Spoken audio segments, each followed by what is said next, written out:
Hello friend, स्वागत है आपका हमारे यूट्यूब चैनल निमिजी नेट एजुकेशन में। मैं शशि सोनी आप सभी लोगों का स्वागत करती हूँ। हम लोग बात कर रहे हैं अपने यूनिट 6 के बारे में। हमारा रिसर्च चल रहा है। रिसर्च 6 में पार्ट सी चल रहा है और पार्ट सी में आपकी 2 क्लासेस हो चुकी हैं। कल हमने बात की थी मीन मीडियन मोड के बारे में, ठीक है। हमने आपको बताया था कि माध्य क्या होता है, मध्यांक क्या होता है और बहुलक क्या होता है, ठीक है। तो ये सभी की सभी क्या होती है, केंद्रीय प्रवृत्ति की मापें होती हैं, सेंट्रल टेंडेंसी की माप होती हैं, ठीक है। जब हमको सेंट्रल टेंडेंसी मेज़र करनी होती है तब हम किन मापों का यूज करते हैं, किन की सहायता से सेंट्रल टेंडेंसी को मापते हैं, ठीक है।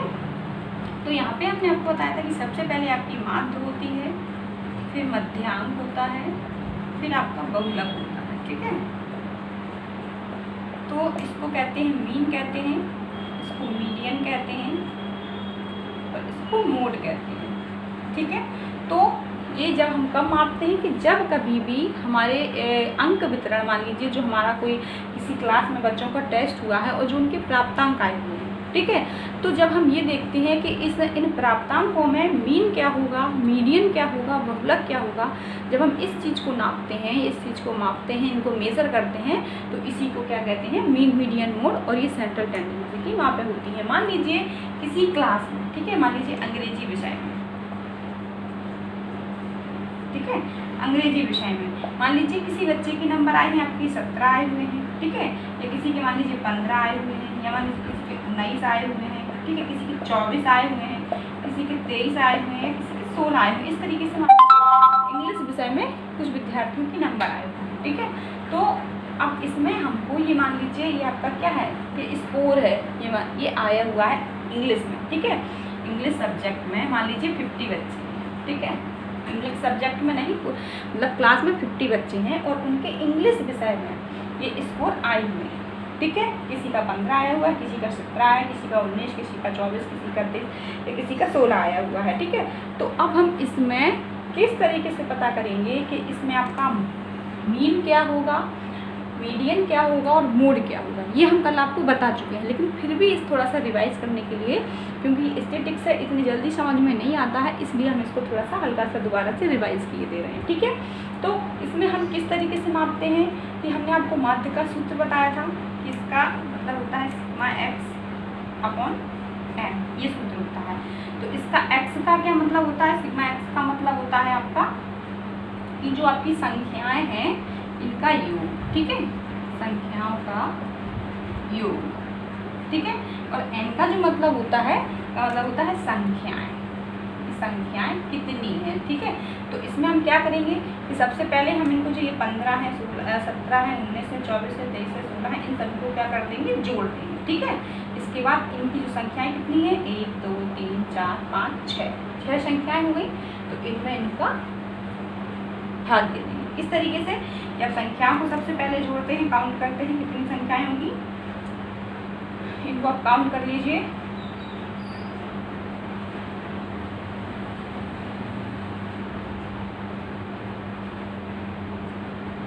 आपका 114 होगा, ठीक है। 100 आप और अच्छे से जोड़ लीजिए, 114 ही होगा, ठीक है। तो आपका ये संख्याओं का योग होगा, x हो गया, ठीक है। इसको क्या कहेंगे, x कहेंगे, ठीक है, ये x हो गया। इसके बाद इनकी जो संख्या है 1 2 3 4 5 6, तो ये 6 संख्याएं कितनी हैं, इनको क्या कहेंगे, n कहेंगे, ठीक है। तो इस तरीके से इनको लिख देंगे, ठीक है। अब इनका हम क्या कर देंगे, इनको भाग दे देंगे, ठीक है। तो बराबर आपका क्या आ जाएगा, 19 आ जाएगा। तो 19 आपका क्या हो जाएगा, मीन हो जाएगा। ये जो 19 है माध्य हो जाएगा, ठीक है। कि एक एवरेज इतने नंबर, एक औसत, ठीक है, जिसको कहते हैं औसत, एवरेज, इतने नंबर आपके आए हुए हैं क्लास में, ठीक है। तो क्लास में माध्य इसका मीन क्या होगा, 19 हो जाएगा। अब इसी अंक वितरण में हम बता दें आपका मीडियन क्या होगा, ठीक है। तो मीडियन के लिए तो बता दें, जैसे मान लीजिए हम एक संख्या और जोड़ दें, यहाँ पर क्या कर दें, 17 कर दें, ठीक है। तो ये हटाना पड़ेगा हमको,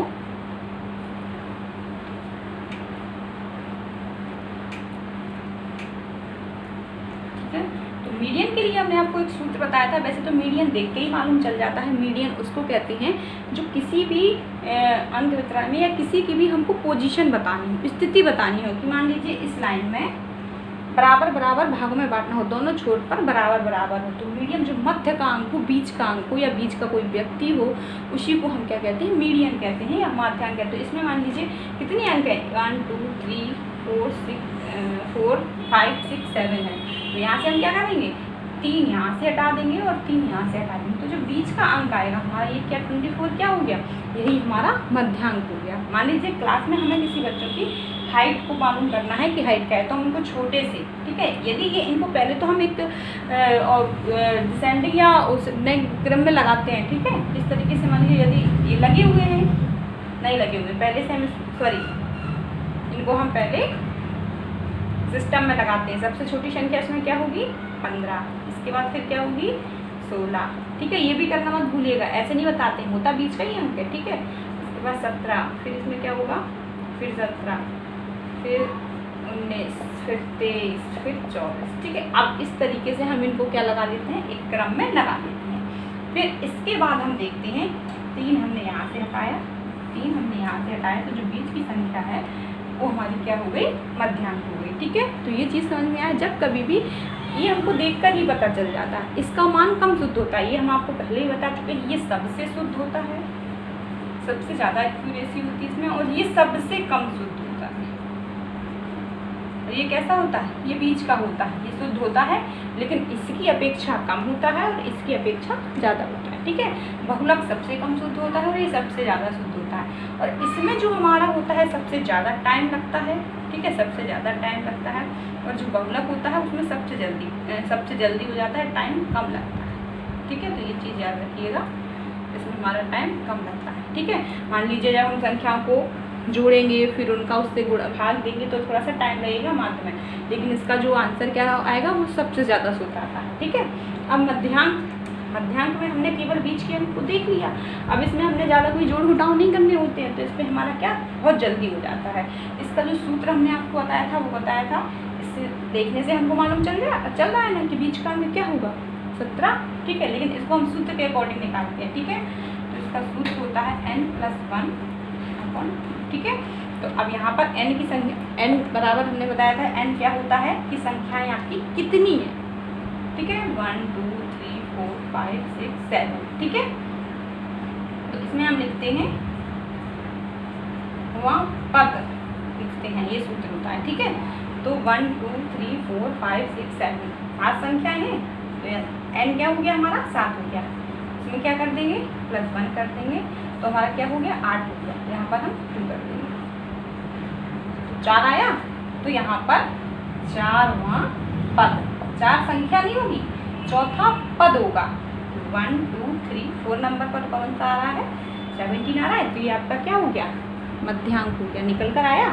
अब इसमें यदि इसी संख्या में हमको बहुलक देखना है, तो बहुलक क्या होगा, बहुलक को हमने बताया था कि बहुलक में हम सबको नहीं जोड़ते, यहाँ पर हम सबको लेके चले, n की संख्या पूरी को टोटल को लेके चले, और यहाँ पर भी हम पूरे जो हमारा अंक वितरण आया, जो आपके स्कोर आए, उन सभी को लेकर चले। लेकिन बहुलक में ऐसा नहीं होता है, बहुलक में केवल हम ये देखते हैं कि किसकी आवृत्ति अधिक है, कौन सी संख्या ऐसी है जो एक से ज़्यादा बार आ रही है। तो इसमें आप देख सकते हैं कि इसमें बहुलक क्या होगा, आपका बहुलक इसमें कौन सी संख्या ऐसी है कि मान लीजिए ये 17 एक बार आई है, फिर ये 2 बार, तो इसमें आपका बहुलक क्या हो जाएगा 17 हो जाएगा, ठीक है, 17 हो जाएगा। तो समझ में आया मोड, मीन मोड होता क्या है, बहुलक क्या होता है। और जब कभी भी हमको कम शुद्ध मान चाहिए हो, हमारे पास टाइम कम हो, तो हम बहुलक का यूज कर लेते हैं, जब हमको शुद्ध मान चाहिए हो और टाइम थोड़ा सा ज़्यादा हो, तो हम इसका यूज कर लेते हैं, और जब हमारा कैसा हो सबसे शुद्ध मान चाहिए हो, तो हम आपका मीन का यूज करते हैं। जब हमारे सभी स्कोर को लेकर चलते हैं, ठीक है, यहाँ पर हमको पूरे के पूरे प्राप्तांक को लेकर चलते हैं, लेकिन जो बहुलक होता है उसमें हम पूरे के पूरे प्राप्तांक को लेकर नहीं चलते, केवल उन्हीं संख्याओं को देख लेते हैं जिनकी आवृत्ति ज़्यादा होती है। जैसे एग्जाम्पल दे दूँ, क्लास में कितने ऐसे बच्चे हैं जिनके 60 मार्क आए हैं अंग्रेजी, ठीक है, या क्लास में ऐसे कितने बच्चे हैं जिनके 17 मार्क आए हैं इंग्लिश में। तो हमने देख लिया, एक ये व्यक्ति है और एक ये व्यक्ति है जिसके 17 नंबर आए हैं, तो ये हमारा क्या हो गया बहुलक हो गया। हमें इनसे कोई लेना देना नहीं है कि और क्लास में कितने व्यक्ति हैं, ठीक है। तो ये स्कोर कैसा होता है, ये आपका ये माप कैसी होती है, सभी को लेके नहीं चलती है और कमजोर होती है, ठीक है। तो समझ में आया।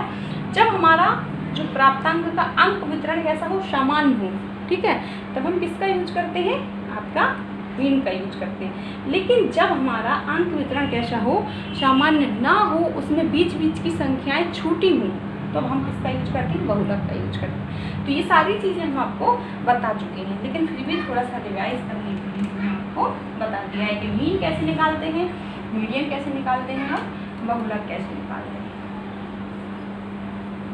ठीक है। अब हम बात करते हैं आपका जो आपके सिलेबस में जो टॉपिक लेके आज हम आए हुए हैं उसकी बात करते हैं। उसमें क्या है आपका,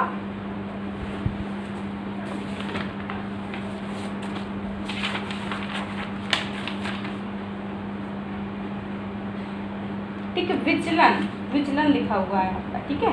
परिवर्तता या विचलन, विचलन क्या होता है, वेरिएबिलिटी, विचलन, वेरिएबिलिटी। इसमें आपको कौन कौन से विचलन पढ़ने हैं, सबसे पहले हम बता देते हैं। इसमें आपको सबसे पहले पढ़ना है प्रसार, ठीक है, फिर आप रेंज, फिर मध्यमान विचलन, मीन डेविएशन, फिर आपका चतुर्थांश विचलन, फिर मानक विचलन, विचलन गुणांक और विश्वास गुणांक कि आपको इसमें पढ़नी है, ठीक है।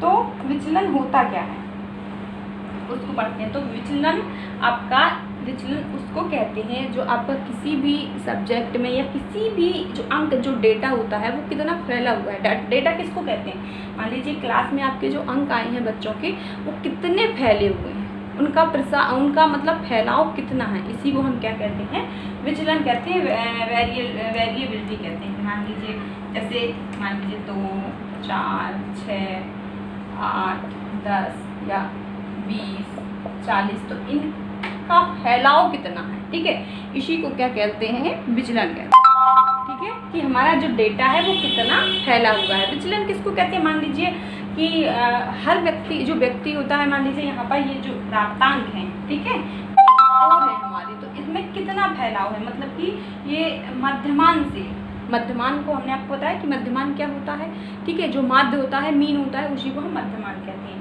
कि मध्यमान से स्कोर कितने वितरित है, उनमें कितना अंतर है, इसी को हम क्या कहते हैं, विचलन कहते हैं। कि एक जो व्यक्ति है वो दूसरे व्यक्ति से में कितना अंतर है, ठीक है, उसमें क्या समझाती है, क्या उसमें भी समझाती है, ठीक है। ये जो एग्जाम्पल है, मान लीजिए मध्यमान का निकालने का हमने सूत्र आपको बताया था।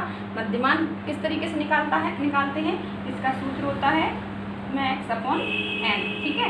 तो क्या करते हैं, इसमें इन सभी को जोड़ देते हैं, इसके बाद n जितनी संख्या होती है 1 2 3 4 5 6 7, तो इसका क्या करते हैं, 7 से भाग देते हैं। इसके बाद जो निकल कर आता है वो क्या होता है, हमारा मध्यमान होता है। और जो विचलन होता है वो क्या होता है कि मध्यमान, जो विचलन का मतलब होता है जो हमारी प्राप्तांक हैं, जो हमारे स्कोर हैं, वो कितने फैले हुए हैं केंद्रीय प्रवृत्ति। जैसे मान लीजिए जो हमारा मध्यमान निकल कर आया वो ये 10 निकल कर आया, तो इसके इस तरफ और इसके इस तरफ जो हमारे स्कोर हैं वो कितने फैले हुए हैं, ठीक है। इसी को क्या कहते हैं, विचलनशीलता या वितरित कहते हैं, ठीक है, फैलाव, इसी को कहते हैं फैलाव। मतलब जो हमारी केंद्रीय प्रवृत्ति से जो हमारे प्राप्तांक के जो स्कोर हैं वो कितने फैले हुए हैं, उनका जो फैलाव होता है वही क्या होता है, हमारा विचलन होता है, ठीक है। समझ में आ गया। अब बात करते हैं प्रसार।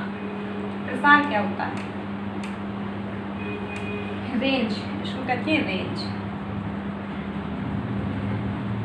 ठीक है। प्रसार क्या होता है, तो प्रसार के मामले में हम कहते हैं कि इसका मतलब जो प्रसार होता है, प्रसार का मतलब उस अंक से होता है जो हमारा हाईएस्ट अंक से जब हम लोएस्ट अंक को घटा देते हैं तो जो हमारे पास मान आता है या जो अंक होता है उसको क्या कहते हैं, प्रसार कहते हैं। प्रसार का मतलब मान लीजिए जैसे हमारा किसी में 2 4 6 8 10 12, ठीक है, तो इस तरीके का हमारा स्कोर दिया हुआ है या इस तरीके के हमारे अंक आए हुए हैं किसी भी विषय में। अब हमें इसका यदि प्रसार ज्ञात करना है तो हम सबसे पहले क्या, उच्चतम प्राप्तांक, ठीक है, उच्चतम अंक को लिखेंगे, ठीक है। इसके बाद माइनस निम्नतम, निम्नतम या जो अंक का मतलब है प्राप्तांक जो आया हुआ है, ठीक है। इसके बाद हाईएस्ट हाईएस्ट वैल्यू इस माइनस लोएस्ट वैल्यू, इसमें जो हाईएस्ट वैल्यू क्या है हमारी 12, तो 12, इसके बाद न्यूनतम वैल्यू क्या है 2, तो इसको 2, इसके बाद जो हमारा इसमें क्या आ जाएगा 10, तो जो 10 होगा हमारा ये क्या होगा रेंज होगी, ठीक है, रेंज क्या होगी इस स्कोर की। तो समझ में आया कि हाईएस्ट एवं लोएस्ट को जब हम माइनस कर देते हैं उसकी वैल्यू को, तो हमारी रेंज निकल कर आती है, इसी को कहते हैं प्रसार कहते हैं, ठीक है। अब इसकी जो प्रसार के गुण होते हैं वो कौन कौन से होते हैं, ठीक है।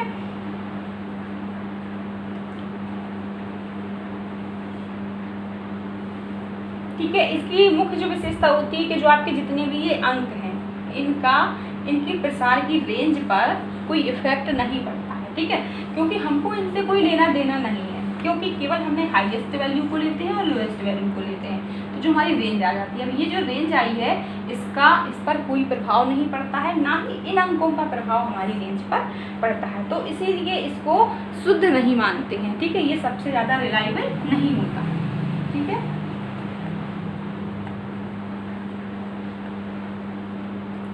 ठीक है, और एक इसकी एक ये भी होती है कि यदि छोटा हमारा सैंपल होगा, छोटा साइज जो होगा प्राप्तांक स्कोर का, तो उसकी जो वैल्यू होगी वो छोटी होगी, और जो हमारा जो प्रसार होगा वो छोटा होगा। और यदि हमारा स्कोर कैसा है, ज़्यादा हमारी n की संख्या ज़्यादा है, सैंपल साइज ज़्यादा है, तो उसमें हमारी जो प्रसार की वैल्यू आएगी, जो प्रसार होगा वो कैसा होगा, बड़ा होगा। मान लीजिए यहाँ पर हमने 2, 4, 6, 8, 10 निकाला, ठीक है, तो अब मान लीजिए यहाँ पर हमारा ये छोटा है, ठीक है, इसमें बच्चे कितनी हैं, 6 सम्मिलित हैं, इनकी संख्या कैसी है, कम है, तो इसमें हमने हाईएस्ट 10 निकाला और लोएस्ट 2 है, तो इसमें हमारा आ गया 8 आ गया। अब यहीं पर हम इसको क्या कर दें, 60 कर दें, ठीक है, आगे एक संख्या और बढ़ा दें, या इसी संख्या को 60 कर दें, ठीक है, तो अब क्या हो जाएगा, अब हमारी वैल्यू भी बढ़ जाएगी ना, प्रसार भी बढ़ जाएगा, तो 60 तो हमारी हाईएस्ट वैल्यू होगी, और इसके बाद इसमें से 2 घटाएंगे तो ये कितना आ जाएगा, 58 आ जाएगा। तो कहते हैं, इसीलिए कहते हैं कि जब प्रतिदर्श का आकार बड़ा होता है तो हमारा प्रसार का मान भी बड़ा होता है, और प्रतिदर्श का आकार छोटा होता है तो हमारे प्रसार का मान भी कैसा होता है, छोटा होता है, ठीक है।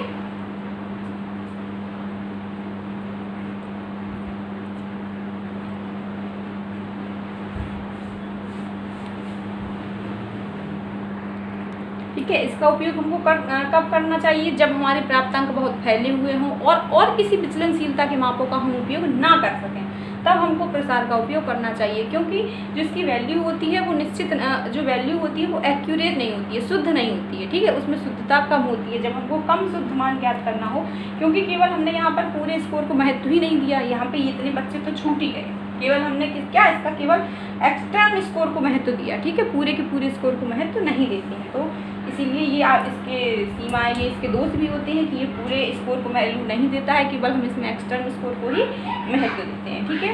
इसके बाद आपका आता है मध्यमान विचलन। मध्यमान विचलन क्या होता है, मीन वेरिएबिलिटी, मीन डिविएशन, मध्यमान विचलन।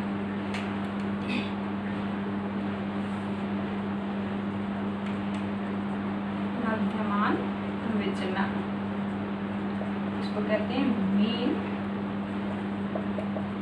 डिविएशन। मध्यमान विचलन क्या होता है, ठीक है। अभी हमने बताया था कि सबसे पहले जो हमारे पास स्कोर होता है हम उसका क्या करते हैं, मीन निकालते हैं, मध्यमान निकालते हैं, ठीक है। इसके बाद उसका क्या करते हैं, विचलन ज्ञात करते हैं, ठीक है। इसको हम औसत विचलन भी कहते हैं, ठीक है, औसत विचलन भी कहते हैं, क्या कहते हैं, औसत विचलन भी कहते हैं, ठीक है। किस तरीके से कहते हैं बताते हैं अभी आप, ठीक है, इसी को औसत विचलन भी कहते हैं।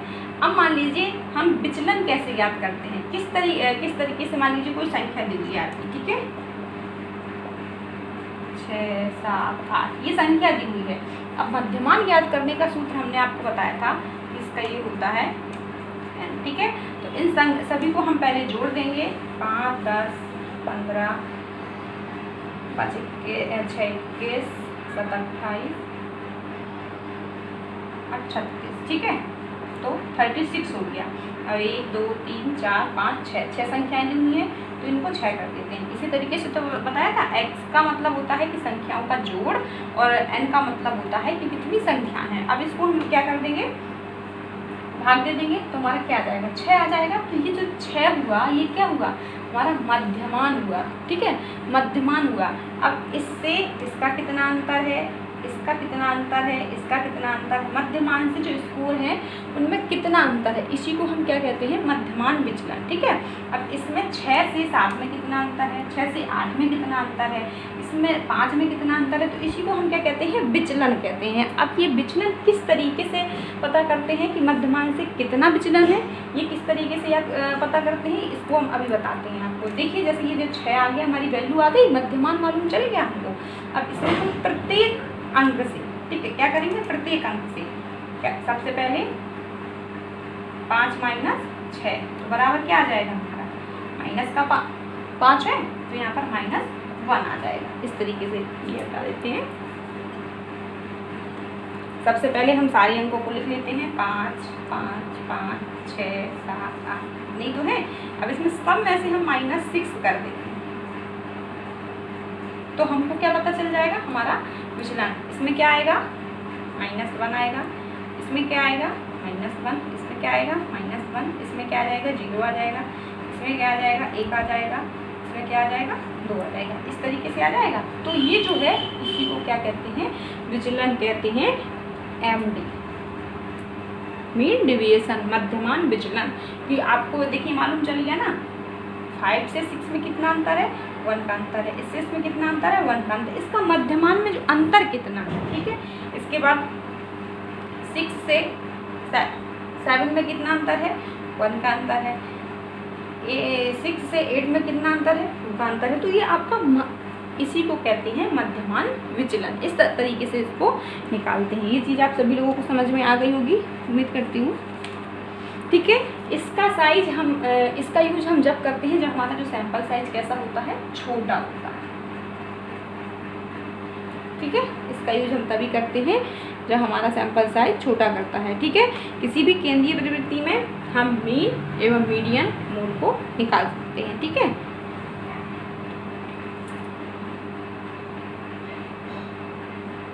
समझ में आ गया मध्यमान विचलन। यहाँ पर आप सभी लोगों को एक वो चीज़ समझ में आ रही हो, क्योंकि यहाँ पे ये माइनस में है। ठीक है, तो यहाँ पर इनको क्या करते हैं, माइनस में यहाँ पर सारी चीज़ों को महत्व नहीं देते हैं, इनके माइनस नेगेटिव चिन्हों, क्योंकि इसके नेगेटिव साइनों को, नेगेटिव चिन्हों को यहाँ पर महत्व नहीं दिया जाता है। ठीक है, तो ये इसकी क्या कमी है सबसे बड़ी, तो इसीलिए ये बहुत ज़्यादा शुद्ध नहीं होता, ये भी बहुत ज़्यादा शुद्ध आपका नहीं होता है। ठीक है, क्योंकि इसमें नेगेटिव चिन्हों को हम देखते ही नहीं है, केवल इनको क्या कर देते हैं, बाद में इनको जोड़ देते हैं। ठीक है, 1 2 3 4 6 2 3 4 2 6 आ गया।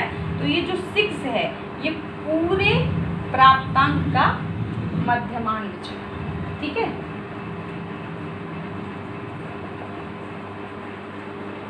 ये जो 6 आया, यदि हमसे कभी पूछा जाए पूरे प्राप्तांक का मध्यमान विचलन क्या है, तो ये जो 6 है। लेकिन यदि पूछा जाए 5 से 6 का मध्यमान विचलन क्या है, तो हमारा फिर ये है, ये अलग अलग प्राप्तांकों का मध्यमान से विचलन अलग अलग होता है। ठीक है, तो इस तरीके से नहीं पूछा जाता है कि अलग अलग क्या है, केवल इनका हो सकता है सूत्र भर आते हैं, ज़्यादा स्टैटिस्टिक्स नहीं आ रही है। आपने पिछली ऐसे दिसंबर का और जून का क्वेश्चन पेपर उठा के देख लीजिए, ज़्यादा स्टैटिस्टिक्स नहीं आती है। ठीक है, पहले आती थी लेकिन अब नहीं आ रही है। आपसे जो भी क्वेश्चन पूछे जाती है थ्योरिकली पूछे जाते हैं। तो विचलन आपको समझ में आ गया क्या होता है। अब बात करते हैं आपकी चतुर्थांश विचलन क्या होता है।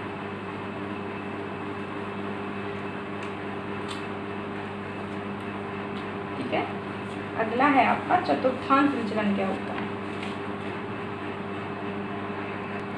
ठीक है, चतुर्थांश विचलन से पहले आप मध्यमान विचलन की डेफिनेशन लिख लीजिए। ठीक है, इसकी डेफिनेशन है कि मध्यमान विचलन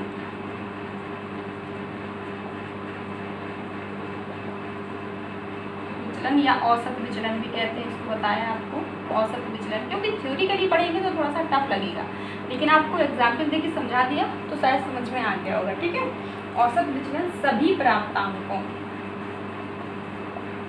आपको उस पास सभी प्राप्तांक के जितने भी आपके स्कोर आए हुए थे, ठीक है, सभी प्राप्तांकों की मध्यमान के सभी विचलनों, ठीक है, सभी विचलनों का औसत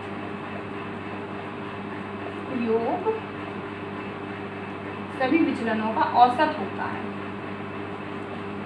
ठीक है, औसत होता है, जबकि योग में अंकगणित के धन व ऋण चिन्हों को महत्व नहीं दिया जाता है, ठीक है, महत्व नहीं दिया जाता,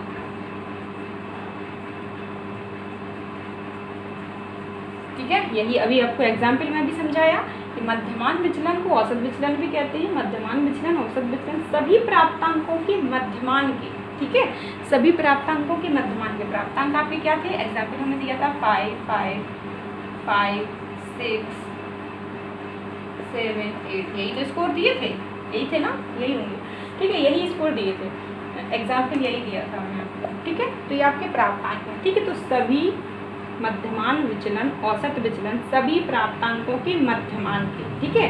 तो इसका मध्यमान क्या निकल कर आया था सबको जोड़ने के बाद?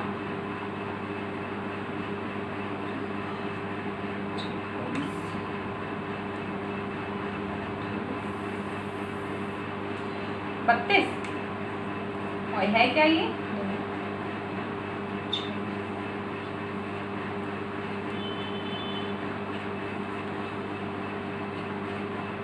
32 निकल कर आया था कि 36 निकल कर आया? 36 निकल कर आया था ना, 36 बराबर 6 निकल कर आया था मध्यमान, ठीक है। तो इसका मध्यमान 6 हुआ, ठीक है।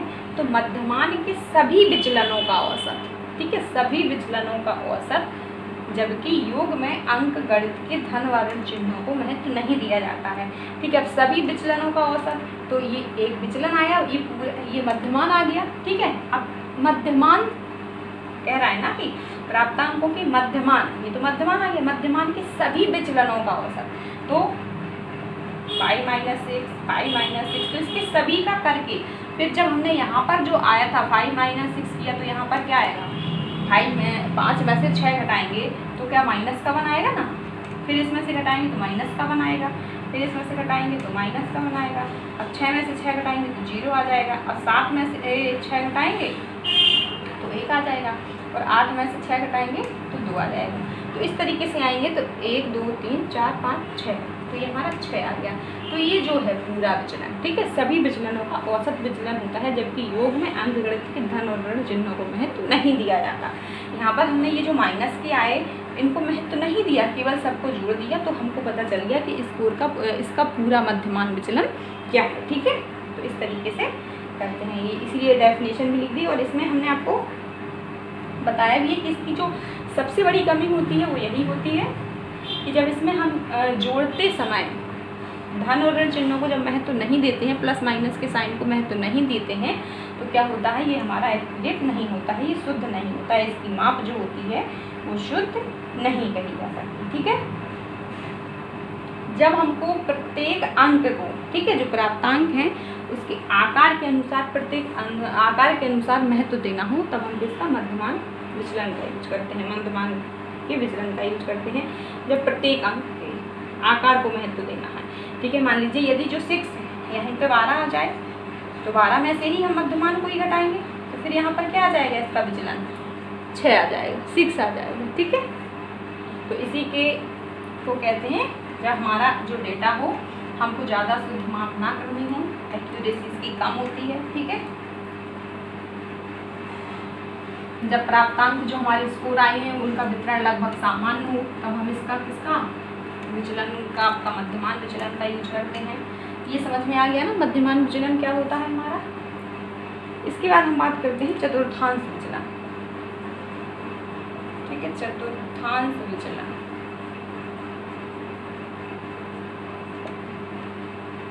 ठीक है,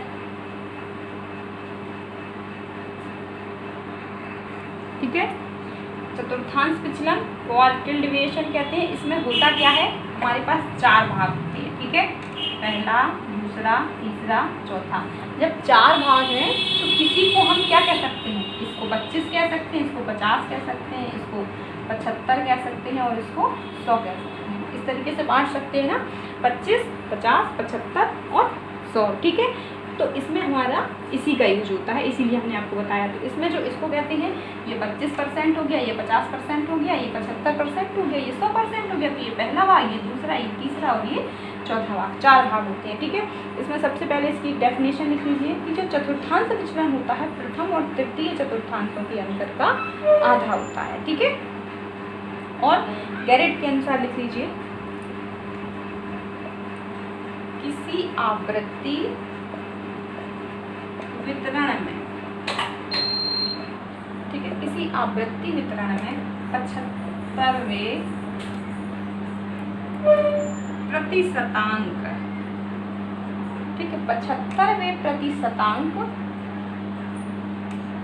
और 25वें प्रतिशतांक के बीच की आधी दूरी होती है, ठीक है। किसी आवृत्ति वितरण में 75वें प्रतिशतांक और 25वें प्रतिशतांक के बीच की आधी दूरी होती है। इसकी जो चतुर्थांश विचलन की जो विशेषता होती है, इसमें हम क्या करते हैं, इसमें हम Q3 से Q1 के बीच कितना अंतर है इसको ज्ञात करते हैं। यहाँ हम ऊपर से 25%, ठीक है, ऊपर से 25% और नीचे से 25%, ठीक है। जो नीचे से 25% होते हैं इनको छोड़ देते हैं। ऊपर से जो 25% होते हैं वो जो नीचे से 25% होते हैं इसको और इसको छोड़ देते हैं। केवल हम जो कितने का अंतर लेते हैं, इतने का अंतर लेते हैं, ठीक है। इसके बीच जो इसके बीच की अंतर होता है उसको हम ज्ञात करते हैं, ठीक है। ये नहीं ओनली ऊपर से 25% छोड़ दिया और नीचे से 25% छोड़ दिया। तो इसमें जो हमारा होता है, केवल हम इसमें क्या करते हैं, 50% डाटा, ठीक है, 50% डेटा को ही महत्व दिया जाता है। बाकी के परसेंट डाटा को, 50% डाटा को यहाँ पर महत्व नहीं दिया जाता है, ठीक है। तो ये समझ में आया। आगे इसका थोड़ा सा लिख लीजिए, फिर और बताते हैं आपको।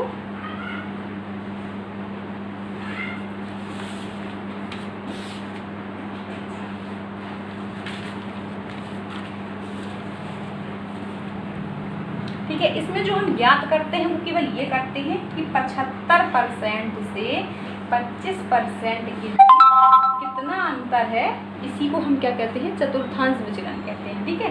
75% से 25% के बीच कितना अंतर है, इसी को हम क्या कहते हैं, चतुर्थांश विचलन कहते हैं। इसीलिए इसका सूत्र भी होता है, इसीलिए इसको हम Q3 और Q1 लिख सकते हैं। जैसे इसी को Q1, Q2, Q3 और Q4 इस तरीके से लिख सकते हैं, ठीक है। तो यहाँ पर Q3 से 75वें से और Q1 में कितना अंतर है, इसी को हम क्या कहते हैं, चतुर्थांश विचलन कहते हैं, ठीक है। तो इसका उपयोग हम जब करते हैं जब हमारा मध्यांक की गणना की गई हो। मध्यांक का मतलब जो 50% डेटा है, यहाँ पर ये बीच का है तो इसको क्या कह सकते हैं, मध्यांक कह सकते हैं, ठीक है। तो जब हमारा प्राप्तांक कैसा हो, जहाँ पर केवल दोनों छोरों को महत्व दिया जाता है, दोनों छोरों को महत्व नहीं दिया जाता, तो इसका जो सबसे बड़ा दोष है वो ये माना जाता है कि कोई ये भी कह सकता है केवल यहाँ पर हमने 50% डेटा ही लिया है, 100% डेटा लिया ही नहीं है, तो इसका सबसे बड़ा दोष होता है। तो जब हम इस तरीके से किसी को मेजर करते हैं तो वो जो कैसा होता है वो भी हमारा ज़्यादा शुद्ध नहीं होता है, ठीक है। तो यहाँ पर जो 50% जो Q2 होता है इसको हम 50% कहते हैं और ये हमारा क्या होता है, मीडियन होता है, ठीक है, मध्यांक होता है, इसको मध्यांक भी कहते हैं। तो जब हमारा मध्यांक दिया गया हो या मध्यांक की गणना की गई हो तब हम किसका, चतुर्थांश विचलन का यूज करते हैं, ठीक है। तो इसमें हमने आपको बताया है Q3 माइनस Q1 अपॉन 2, ठीक है। तो इस तरीके से हम इसकी गणना करते हैं। अब एक एग्जाम, ठीक है, मान लीजिए हमारे सामने ये एग्जाम्पल दिया हुआ है, ये हमारे पास आंकड़े दिए हुए हैं, स्कोर दिए हुए हैं। अब इसमें हमको क्या करना है, Q1 और Q3 को निकालना है, इसके बाद उनकी वैल्यू रखनी है। तो इसमें हमने आपको बताया कि जब हम चतुर्थांश विचलन को ज्ञात करते हैं तो उस जो सैंपल होता है, उस जो आंकड़े होते हैं, डेटा होता है, उसमें हमारे मध्याह्न की गणना की गई होती है, ठीक है, क्योंकि 50% डेटा को ही हम क्या कहते हैं, मीडियन कहते हैं, मध्याह्न कहते हैं। तो इसमें सबसे पहले हम इनको क्या करेंगे, सीरियल से लगाएंगे। तो सबसे पहले छोटा क्या है, 11, फिर 12, 13, 14, ठीक है, 30 दो बार दिया हुआ है, ठीक है, 13, 14, 15, 16, 17, 18, ठीक है। तो हमने आपको जो Q1 ज्ञात करने के लिए आपको सूत्र बताया था कि Q1 को ज्ञात करने के लिए हम कौन से सूत्र का यूज करते हैं। Q1 को ज्ञात करने के लिए हम सूत्र का जो यूज करते हैं वो n+1/4, ठीक है, वहाँ पर इसका। और Q3 के लिए जो हम यूज करते हैं वो करते हैं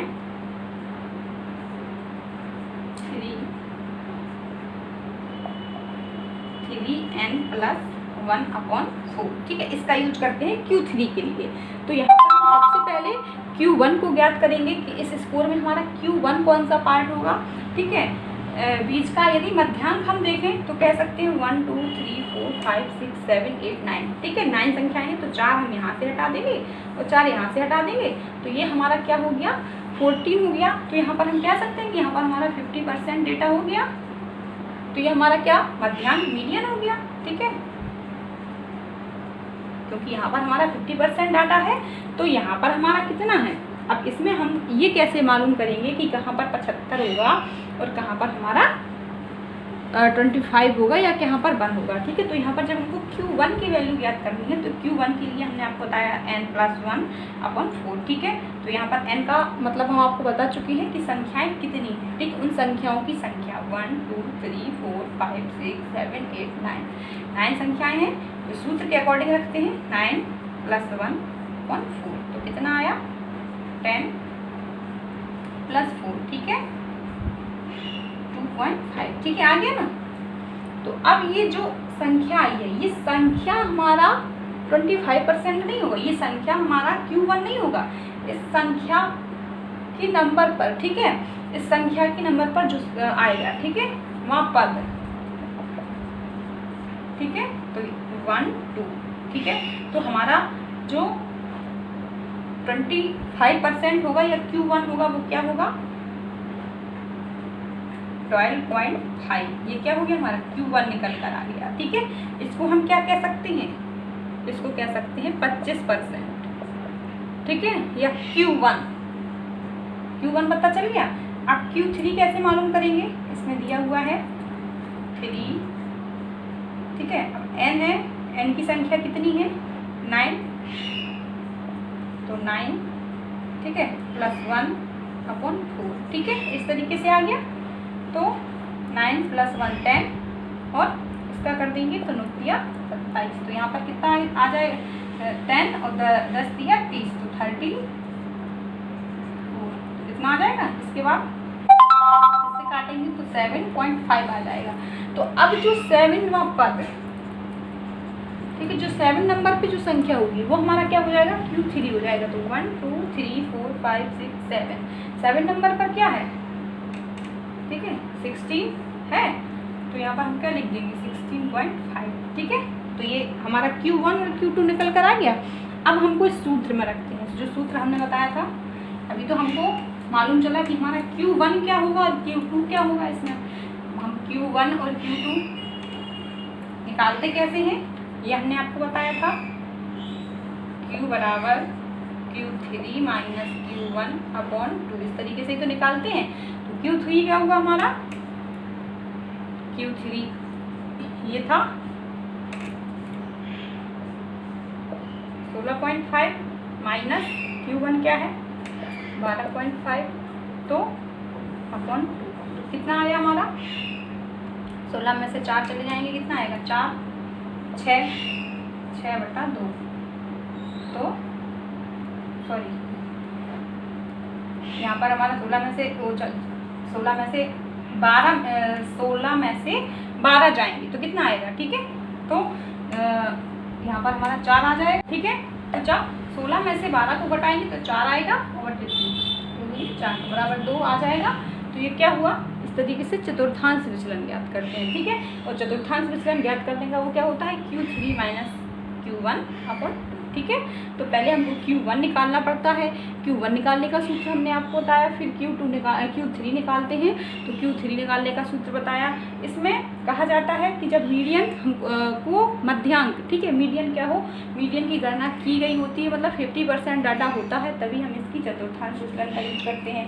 जब हमारा सैंपल साइज कैसा हो, छोटा हो, ठीक है, और जो अंक वितरण हो सामान्य तथा पूर्ण हो, तभी हम Q1 की गणना कर सकते हैं। मतलब 100% होना चाहिए, ऐसा नहीं मान लीजिए 50% पहले से ही है, बाद में हम 50% की गणना करते हैं, लेकिन हमारा जो डाटा होना चाहिए वो कैसा होना चाहिए, पूर्ण होना चाहिए, 100% होना चाहिए, ठीक है।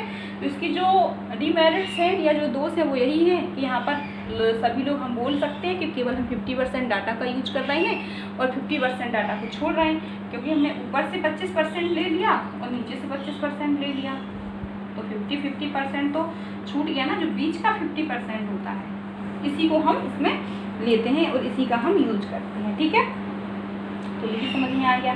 और Q के आधार पर हम पूरे डेटा को नहीं समझ सकते, ठीक है। यहाँ पर पूरे के पूरे अंकों को महत्व नहीं दिया जाता, ठीक है। केवल Q3 और Q1 को ही, वही चीज़ है ना जहाँ पर हम जो मीडियन को समझते हैं, केवल हमने उन्हीं अंकों को ले लिया और बाकी के अंकों को क्या कर दिया, छोड़ दिया। Q1 को छोड़ दिया और जो पहले से जो 25% डाटा हुआ उसको छोड़ दिया और जो नीचे से 25% डाटा हुआ उसको छोड़ दिया, ठीक है। तो ये समझ में आ गया आप सभी लोगों को। इसके बाद आपका आता है, ठीक है, अगला आपका आता है प्रामाणिक विचलन, या इसको कहते हैं मानक विचलन, स्टैंडर्डाइज्ड डेविएशन। तो जो अभी आपने चतुर्थांश विचलन पढ़ा, ये आपका रेंज का सुधरा हुआ रूप है। जो आपने प्रसार पढ़ा ना, प्रसार रेंज बताया आपको, इसका सुधरा हुआ रूप है। प्रसार में हमने क्या लिया था, आपका उच्चतम अंक और न्यूनतम अंक, ठीक है। जो उच्चतम अंक था माइनस न्यूनतम, तो जो संख्या निकल कर आती थी वो क्या होती थी, हमारी प्रसार होती थी। तो इसमें बीच के अंकों को महत्व नहीं दिया जाता था, बीच की सारी चीज़ों को छोड़ दिया जाता था।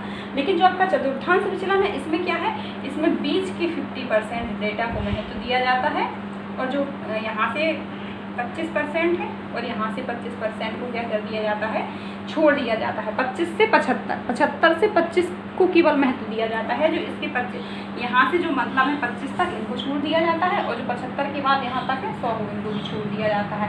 तो इसमें केवल 50% डेटा की गणना की जाती है। तो इसको चतुर्थांश विचलन को रेंज का हम सुधरा हुआ रूप कह सकते हैं, ठीक है।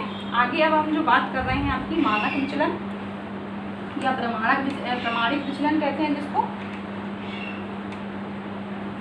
ठीक है। मानक या प्रमाणिक विचलन, ठीक है। तो क्या कहते हैं, मानक या प्रमाणिक विचलन, इसको कहते हैं स्टैंडर्ड डेविएशन।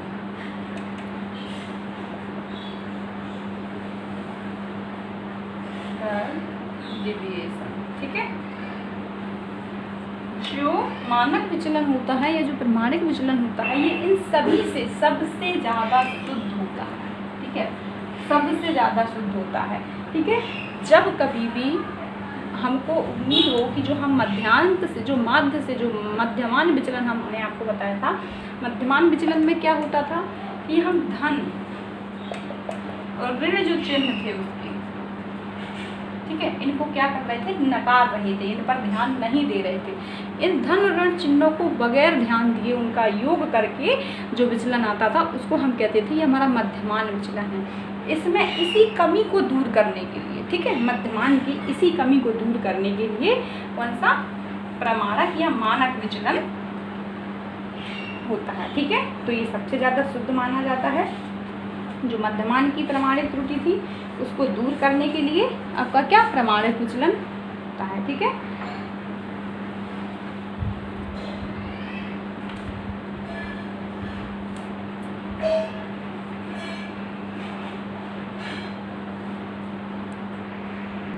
ठीक है, पूरे के पूरे डेटा की, पूरे के पूरे जो हमारा अंक वितरण है उसकी विचलनशीलता बताने वाला माप। ठीक है, पूरे के पूरे अंक वितरण की जो विचलनशीलता बताने वाला माप कौन सा होता है, हमारा प्रमाणक विचलन होता है। और इसकी शुद्धता और विश्वसनीयता सबसे अधिक होती है। ठीक है, सबसे अधिक होती है।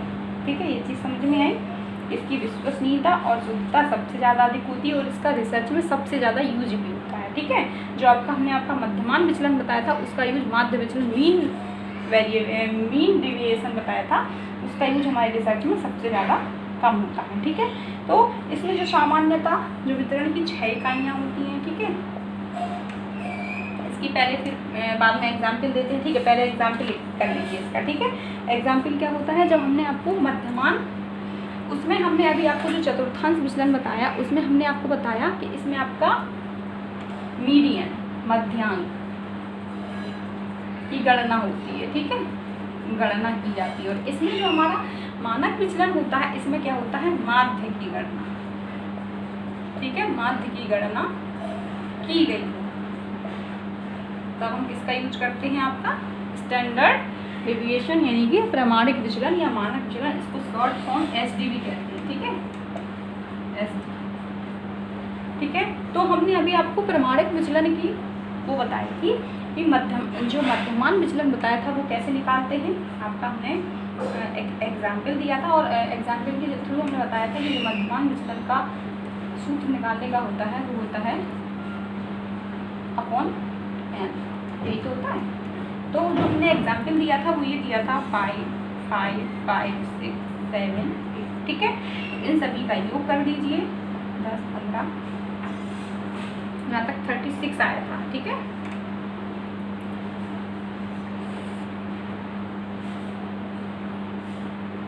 और इनकी एन की संख्या। ठीक है, तो ये कितनी है, 1, 2, 3, 4, 5, 6 है, तो यहाँ पे एन 6 लिख देंगे। तो 36/6 क्या हो गया, ये 6 आ गया। तो ये हमारा क्या हो गया, मध्यमान निकल कर आ गया। ठीक है, मध्यमान निकल कर आ गया। अब इसको, ठीक है, तो ये हमारा क्या निकल कर आया, मध्यमान निकल कर आ गया। मध्यमान क्या हुआ, 6 हुआ।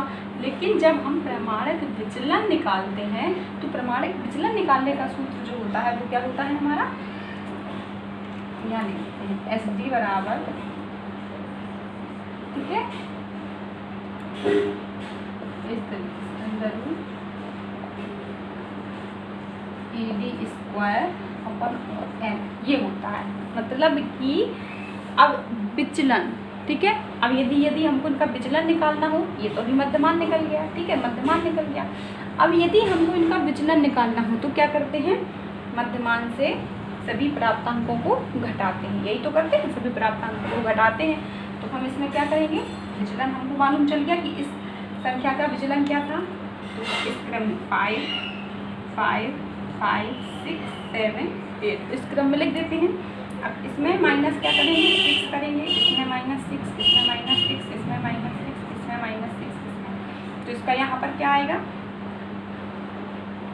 1, 1, 1, 0, 1, 2 इस तरीके से आ जाएगा।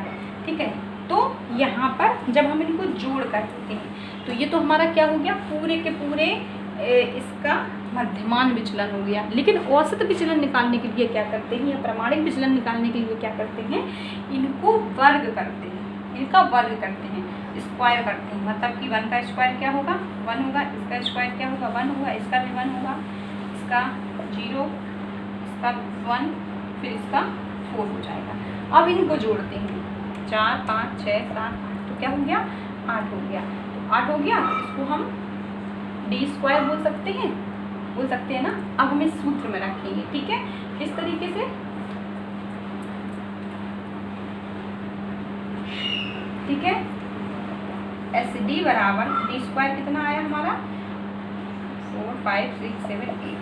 ठीक है, तो 8 लिख दीजिए सीधा, 8 अपॉन n की संख्या कितनी थी, 1, 2, 3, 4, 5, 6, यही तो थी। ठीक है, अब इसमें रख देंगे तो क्या आ जाएगा, 1.333, ठीक है, यही तो आएगा। इसको हम मार्क देंगे 1.333 आ जाएगा, ठीक है। इसके बाद फिर क्या कर देंगे 1.1, ठीक है, ये आ जाएगा आपका आंसर। फिर इसको इस साइड ले आएंगे तो क्या हो जाएगा बराबर 1.15 लिख सकते हैं ना, 1.15 लिख सकते हैं, ठीक है। तो ये समझ में आया। तो ये आपका क्या हुआ, प्रमाणक विचलन, स्टैंडर्ड डिविएशन, ये सबसे ज़्यादा शुद्ध होता है, ठीक है। तो आज के लिए बस इतना ही। देखिए स्टैटिक्स थोड़ा सा टफ होती है, आप इसको समझते भी चलिए। जो मध्यमान विचलन में होता है वो क्या होता है, पूरा हमने इनको जोड़ दिया, ये जो निकल कर आया ये हमारा क्या हुआ, हमारा मध्यमान विचलन हो गया। अब एक एक करके जोड़ना है तो इसका देख लो, इसका कितना विचलन है, इसका 1 है, इसका 1 है, इसका 1 है, तो इस तरीके से। लेकिन जब हम स्टैंडर्ड डिविएशन ज्ञात करते हैं तो इनका स्क्वायर वर्ग करते हैं।